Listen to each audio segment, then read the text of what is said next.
Bom dia, pessoal! Estamos no capítulo 2, Encantamento, PDF, página 30. Já pega aqui o seu cafezinho. Hum, devia estar mais quentinho, mas tá muito bom. Um café com leite. A gente já vai dividir aqui a tela com vocês. Encantamento aqui, olha, gente, vamos lá. A gente tá no Surge uma Ideia. Então, o que a gente fez no vídeo de ontem? A gente recapitulou qual que é o fluxo de pensamento argumentativo da autora. Então, a autora veio de conceituar a grande magia, depois conceituou coragem, conceituou insegurança, conceituou medo, conceituou sucesso. Ela está conceituando isso em contraponto com o maior problema de todo mundo que trabalha na área criativa, né? O medo, o segundo maior problema, que esse medo vire um bloqueio criativo. Então, ela tocou em diversos assuntos nesse sentido e tomou bastante tempo no medo, né? No que é o medo, que o medo é necessário, que o medo, né, ele vai, a gente colocou aqui a imagem mental, que ele vai no banco de trás. Então, foi isso que a gente falou até agora. Agora, acabou esse capítulo em que ela deu essa conceituada inicial, né, importante, e agora a gente vai para o próximo capítulo e vamos aí nessa aventura. Vamos lá? Surge uma ideia.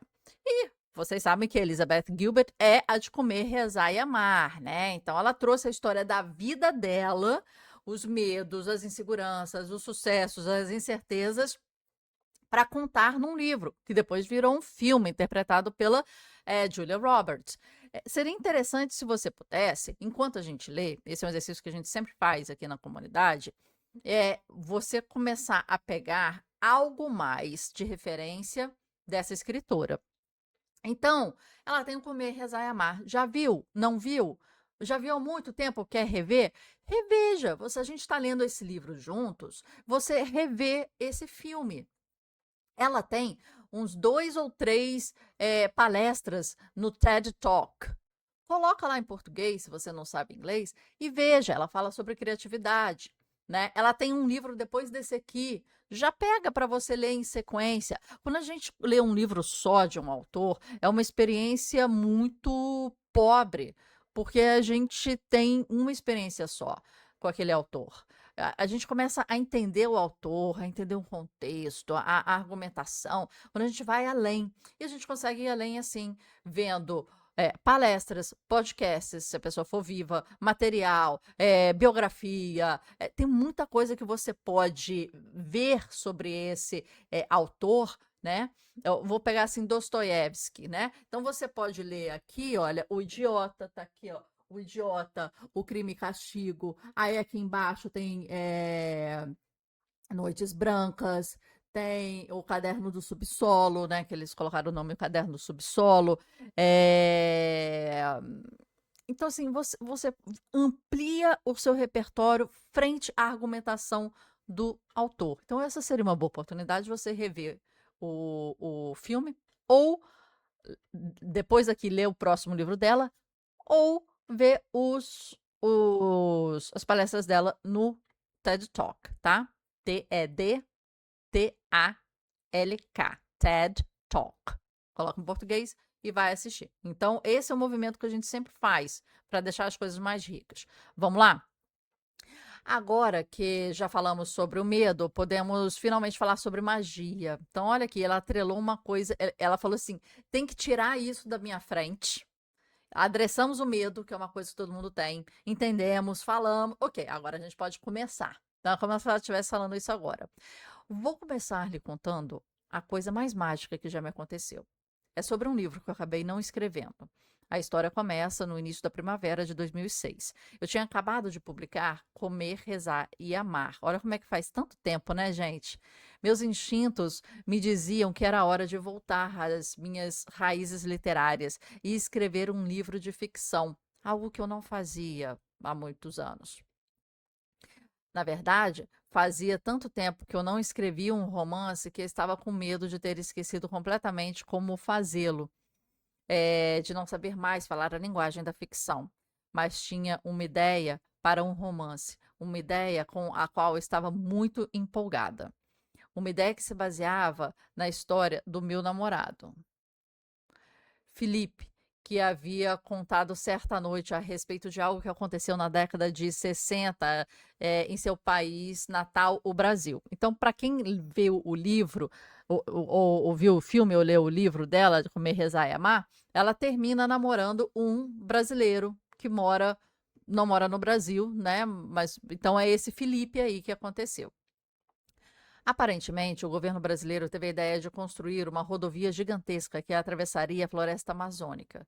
Isso se deu durante um período de desenvolvimento e modernização desenfreados, e o projeto deve ter parecido incrivelmente inovador. Os brasileiros investiram uma fortuna no plano ambicioso e a comunidade internacional outros tantos milhões. Uma parte espantosa desse dinheiro, indiretamente, desapareceu em um buraco negro de corrupção e desorganização, mas, por fim, uma quantidade suficiente de fundos foi parar nos lugares certos e o projeto da rodovia finalmente teve início. Ela se estranhou, né, minha gente, que, nossa, tanto dinheiro, tanto movimento vão para um buraco, né?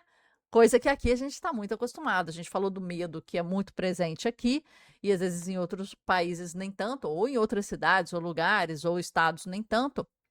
Mas a gente está falando aqui, né? Eu estou falando de Rio de Janeiro, e aqui ela está muito curiosa como é que uma verba pública cai num buraco, né?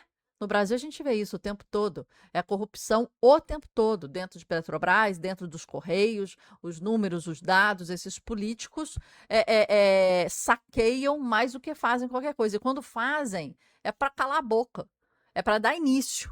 E o início você vê acontecer, porque querem cortar a faixinha, né? De inauguração, principalmente em períodos eleitorais, que é o que a gente está entrando agora. É maravilhoso tomar atitude nesse momento, né? Na corrida eleitoral que está quase chegando. O negócio é ter feito 20 anos atrás, né? 15 anos atrás, um monte de coisa que não foi feita. E agora há aquela grande promessa e aquele grande bolso gordo, né, minha gente, que a gente conhece bem desses nossos políticos brasileiros, que é uma coisa muito, muito triste. Uma parte espantosa desses dinheiros é parecer um buraco negro, né? O buraco negro do Brasil é bem fundo, minha gente. Tudo ocorreu em alguns meses. Estava fazendo um progresso, um curto trecho de estrada foi concluído. A floresta estava sendo conquistada. Foi quando começou a chover. Ao que parece, nenhum dos encarregados de planejamento do projeto havia compreendido plenamente o que significa a estação chuvosa da Amazônia. Por quê, minha gente? Porque esses contratos, eles não têm respaldo. Porque o básico de qualquer empresa séria de engenharia, empreiteira e etc e tal, é você estudar a situação do contexto, do solo, né, da geologia e climático do momento, porque isso impacta pra caramba. O canteiro de obras foi imediatamente inundado, tornou-se inabitável. A equipe não teve outra escolha senão ir embora, deixando para trás todos os equipamentos debaixo de metros de água. Por quê? Não foi estudado. Simples assim. Foi uma questão financeira, não foi uma questão de realmente pensar no povo. Porque você pode colocar a água para outro lugar, né? E até irrigar uma população que mora próximo, né? Você pode criar canais de escoação dessa água, você pode tapar o teto, né, para em certos locais não ir, né? Já que é uma coisa tão cara assim, criar uma estrutura para isso, né? E quando voltaram depois do fim das chuvas, muitos meses depois, fica meses chovendo a fio, né? É estranho. Descobriram, para seu horror, que a floresta havia basicamente devorado a estrada. Seus esforços foram obliterados pela natureza, como se os trabalhadores e a estrada nunca tivessem existido. Não conseguiram nem dizer ao certo onde ficava a área na qual tinham trabalhado. E todo o equipamento pesado havia desaparecido. Estranho, né, minha gente? Estranho. Se é uma coisa dessa proporção, você vai pesquisar. Local de tornado, de furacão, tufão. Você sabe qual é a época do ano que dá, em qual proporção que dá, né? Loucura. É igual aqui fizeram aquela ciclovia Lagoa Barra, E você tem que, como engenheiro, você tem que fazer os cálculos no pior cenário possível, de maior estresse no sentido de equipamentos, né? Eu que já trabalhei numa empresa de petróleo, não me considero da área, mas assim, se existe uma onda magnífica de não sei quantos metros que pode chegar a não sei uma água com uma velocidade de não sei quantos quilômetros por hora, é essa onda que é a maior onda possível que tem que ser medida. E o que aconteceu? Veio uma onda que nem foi a maior das maiores, bateu de baixo para cima na ciclovia, que era na Niemeyer, e destruiu, com pessoas pedalando, e pessoas morreram. Então, assim, o descuido que se tem público no Brasil passou de níveis aceitáveis. E a população brasileira, na minha opinião, ela é muito quieta. Ela entuba muito. Ela não questiona, ela não luta. Independente, aqui a gente não está falando de lado esquerdo ou direita, não, gente. A gente está falando dos direitos do cidadão brasileiro frente a essa corja de classe política que só mama, só saqueia, só entrega projetos merda, invariavelmente uma coisinha boa, invariavelmente uma coisinha. Mas não é isso, a nossa população precisa muito mais segurança, saneamento básico. É uma falta de respeito com o ser humano, né, que acontece aqui no Brasil. E foi longe demais que a gente normalizou certas coisas. Isso que é o mais triste que a gente, né, vive aqui no Brasil. A normalização do absurdo, do medo, que a gente começou a falar, né? Da violência, né? Da falta de estrutura, normalização desses absurdos que acontecem com a gente. Então vamos lá. É, Segundo Felipe, as escavadeiras com pneu da altura de um homem foram sugadas para dentro da terra e desapareceram para sempre. Sumiu tudo. Quando ele contou a história, especialmente na parte sobre como a selva engoliu as máquinas, senti calafrios nos braços e na nuca, certo enjoo e uma leve tontura.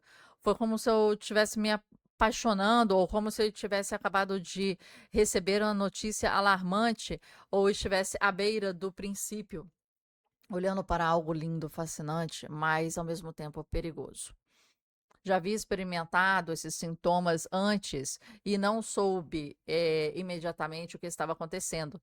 Uma reação emocional fisiológica assim tão intensa não me acontece com grande frequência, porém é comum o bastante. E seus sintomas são suficientemente similares àqueles relatados por pessoas espalhadas por todo mundo e em diferentes períodos da história para me fazer acreditar que posso chamá-la pelo devido nome, inspiração. E é assim que nos sentimos quando surge uma ideia. Bora lá, vamos continuar. Como funcionam as ideias? Essa altura eu deveria explicar que dediquei minha vida toda para a criatividade, que ao longo do caminho desenvolvi um conjunto de crenças a respeito de como ela funciona e de como trabalhar com ela que se baseia completa e descaradamente no pensamento mágico. Aqui ela já está começando a usar os termos que ela apresentou, né? A grande magia, né? Então, tudo grande, tudo mágico, né? E quando me refiro aqui à mágica no sentido literal da palavra, o sentido de Hogwarts. Estou me referindo ao sobrenatural, ao místico, ao inexplicável, ao surreal, ao divino, ao transcendente, aquilo que é do outro mundo. Porque, na verdade, é que acredito que a criatividade seja uma força de encantamento, não inteiramente humana em sua origem.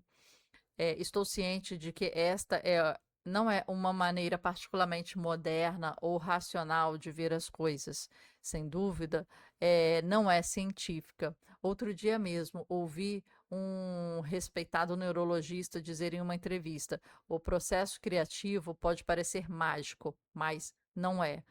Ser mágico seria fácil demais, né, gente? Ser mágico seria estalar o dedo e aparecer. né? Na verdade, é muito mais transpiração, suor, dificuldade em diversos níveis, níveis financeiros, níveis estruturais, níveis emocionais, né? Familiares, críticas e etc. Com todo respeito, discordo, né? É, não sei se eu discordo, não. Acredito que o processo criativo é pura magia. Não, não acredito que é pura magia, não. Eu discordei com ela, concordei com o cara. O processo criativo pode parecer mágico, mas não é.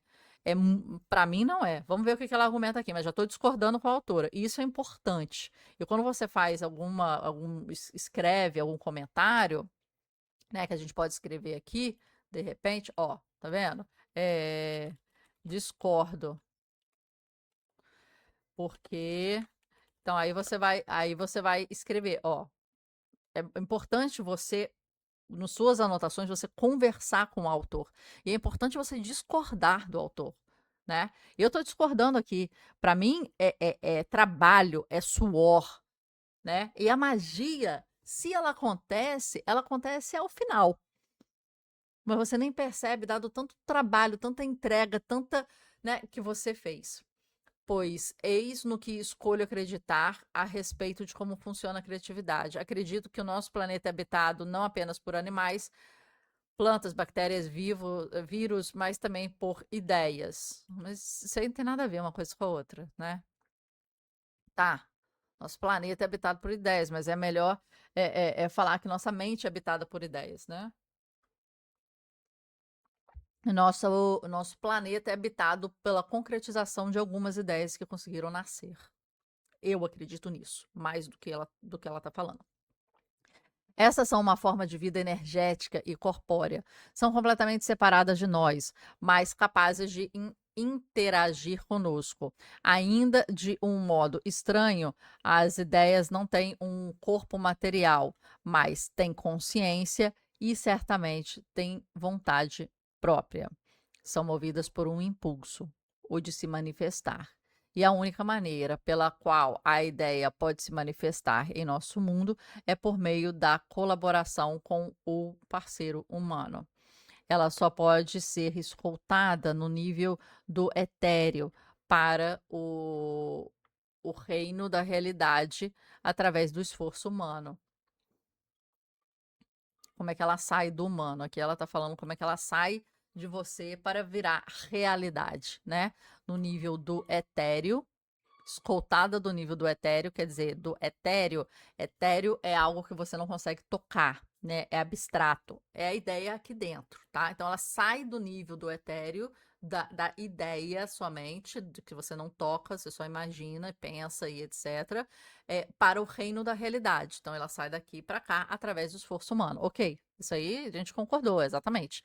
Exatamente o que a gente falou. É muito trabalho, que às vezes faz com que você até perceba a magia, se ela houver, depois ao final. Portanto, as ideias passam eternamente rodopiando à nossa volta, buscando parceiros humanos disponíveis e receptivos. Estou falando aqui de todo tipo de ideia: artística, científica, industrial, comercial, ética, religiosa, política. Quando uma ideia acredita que encontrou alguém, digamos, você, que talvez possa trazê-la ao mundo, ela faz uma visita, tenta chamar a sua atenção. Mas maior parte das vezes ela não percebe, provavelmente, porque está tão consumido pelos próprios dramas, ansiedades, distrações, inseguranças e obrigações que não está receptivo à inspiração. Isso é verdade. A inspiração vem, mas ela tem que te encontrar trabalhando, aberto e receptivo. Talvez não note porque está assistindo televisão, fazendo compras, remoendo de raiva que sente por alguém, ponderando seus erros e fracassos, ou simplesmente muito ocupado. A ideia é tentar fazer sinal para você parar. Talvez por alguns minutos, talvez por alguns meses, talvez por alguns anos, mas quando finalmente percebe que você está alheio à mensagem, passa para outra pessoa, exatamente. Contudo, às vezes, em ocasiões raras, porém magníficas, chega um dia em que você está aberto, relaxado o suficiente para de fato receber algo. Talvez você tenha baixado um pouco a guarda e esteja menos ansioso. E então a mágica consegue se infiltrar. A ideia, sentindo sua abertura, começa a trabalhar em você. Envia os sinais da inspiração universais, tanto físicos quanto emocionais. Os calafrios nos braços e nas nucas, o embrulho no estômago, os pensamentos agitados, aquela sensação de estar se apaixonando ou sendo dominado por uma obsessão. A ideia organiza coincidências e portentos, não sei o que é portentos. Oh, desculpa. Aqui, ó. E portentos para você esbarrar pelo caminho. É... Aqui, gente, estamos aqui. Para você manter seu interesse aguçado, tá? Você começa a perceber todo tipo de sinal e levá-lo em direção a ela. Tudo que você vê, toca e faz ou lembra da ideia. Ela acorda você no meio da noite e o distrai em sua rotina diária. Não deixa você em paz até ter toda a sua atenção. Então, em momento tranquilo, ela pergunta: quer trabalhar comigo? A essa altura, você tem duas opções de resposta: sim ou não, né? A gente vai terminar aqui hoje, gente, 21 minutos. Amanhã a gente fala o que acontece quando você diz não, né? São dois tipos de resposta, né? Ou não ou sim. Não sei o que é portentos, deve ser algum erro, eu não sei, coincidências ou portentos, que tá aqui. É, achei interessante. É, não concordei com ela, não sei se vocês concordam, né? Não acho que é pura magia, não acho mesmo, acho que tem muito trabalho, muito suor, não é romantizado o negócio, a mágica ela acontece assim e não é assim que acontece. Você estando em frente a uma tela branca, a um papel branco, a um piano sem música, é muito desafiador, o mercado é muito mais desafiador ainda. A maior dificuldade, às vezes, não é nem tirar a ideia do nível etéreo, né, que ela chama, mas concretizar, e você concretizar e colocar ao mercado. Você pode concretizar, às vezes, colocar até dentro da gaveta, né? Você faz um desenho, coloca dentro da gaveta, escreve uma poesia, um livro, deixa dentro da gaveta. O negócio é etapa de além também, né? Colocar ao mercado, colocar ao público, né? Que também é muito complicado. Então, ela escreveu aqui: acredito que o processo criativo seja pura magia. Não acredito nisso. Eu discordo completamente e concordo com o cara. Não é, não é, parece mágico, mas não é mágico. É muito mais suor do que mágica. Não se engana, minha gente. A pessoa aqui, na minha visão, está tentando te enganar. É trabalho duro, é trabalho pesado, é trabalho difícil, difícil, desafiador. Por isso que os dados não mentem. Muita gente quer ser artista e não consegue continuar sendo artista. Não consegue. Vai ter um trabalho extra, ou vai largar aquilo, ou vai depois chamar aquele seu dom, aquela sua tentativa de hobby. E depois, ele gosta de escrever às vezes. Daqui a pouco vira meu pai, escreve umas coisinhas aí, deixa guardado. Depois meu avô tem uma caixa ali de coisas escritas amareladas e velhas. É isso, gente. A gente vive uma outra vida, a vida que paga as contas, do que uma vida de pura magia, porque não é pura magia. Discordei completamente. Elizabeth, endoidou. Em vez de tomar um café hoje com a gente, tu tomou, né, um drink aí. E por drink eu indico Moscow Mule. É o melhor drink da vida. Se não provou, vai provar e a gente para aí. O desafio de hoje, a pergunta de hoje que eu tenho para vocês é o seguinte: você concorda ou você discorda? Você tá no time Elizabeth ou no time Marcela, né? O que que você acha disso aqui? Para mim, processo criativo não é pura magia. Nunca foi, nunca será. É muito menos isso do que qualquer outra coisa. É muito mais suor. Desafios emocionais, desistência que acontece em números do que a magia. A magia é rara, ela é forte, ela é profunda, mas ela é rara, ela é muito rara nesse mundo.